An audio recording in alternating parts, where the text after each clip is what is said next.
Hello guys, today is Dubai Safari Park Family Adventure. From Center Point Metro Station, nag-taxi kami straight to Dubai Safari Park. We arrived around 9 a.m. We already bought tickets online sa website nila. So additional activities na lang ang binili namin dito, tortoise and giraffe feeding. So while waiting sa opening, nag-ikot din muna kami sa souvenir shop. So kung gusto nyo makakita ng animals, bukod sa katrabaho nyo, samahan nyo kami sa aming adventure. First stop, African Village, just a few minutes from the entrance. Sobrang ganda ng setup, savannah style area with a lot of animals. Dubai Safari Park nga pala spans about 119 hectares with 3,000 animals. Actually, it's still winter pero i-ready pa rin ang sunscreen, sunglasses, comfy shoes, hats dahil mapapalaban ka talaga sa lakad at tirik ng araw. Guys, don't miss out itong large aviary where you can see different kinds of birds. We enjoyed din itong reptile house. Madami kang makikitang main character, parang ka-work mo. What's the sound of the snake? Oh no! Si Disney Princess, may sariling mundo, government official, tahimik lang si Gedli, yung magre-resonate daw pero kapito ko, at si best friend, Eme lang po.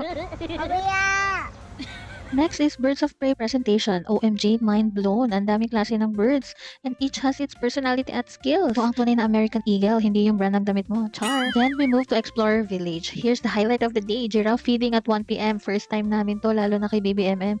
Akala namin matatakot siya. Pero nope, ako pala ang natakot. Another fun experience. Tortoise feeding. MM was so brave. Walang eme. Lapit siya agad. Feed siya agad. Ang lakas din kasi kumain ng mga turtles. Lalapitan ka talaga. Super fun at sulit talaga itong additional activities na to as a family. Here in Explorer Village, honestly, konti lang ang attractions dito on foot. Hippo Aquarium at Giraffe Platform lang. Kaya Explorer Safari Tour is a must.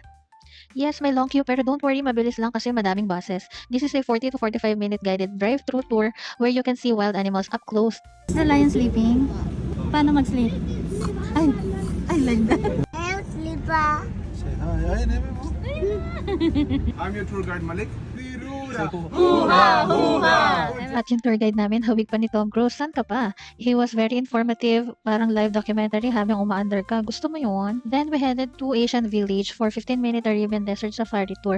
Chill lang kami dito, open bus, malamig ang hangin, relax muna. Ganda-gandahan ang atake ko dyan. Some animals nakita na namin sa Explorer Tour, but still enjoyable. Parang pahinga na rin namin to. Si Tatay at MM ginagaya yung ostrich. Paano? Paano? Last stop, Kids Farm. And grabe, MM was so happy the moment na bumaba siya ng bus kasi it's so colorful, super kid-friendly at close encounters with farm animals. Funny, dami! Natapos kami around 5 p.m. Ice cream break at freshen up lang. Alam nyo, hindi lang talaga pambata ang Dubai Safari Park. Pang adults din kasi legit na nag-enjoy kami. Ang daming energy ni MM, nag-happy dance pa siya. And lastly, souvenir shop stop. Bumili kami ng fridge magnet at giraffe stuffed toy for MM para maalala niya once upon a time, nagpakain siya ng giraffe. Syempre, hindi mawawala ang asaran.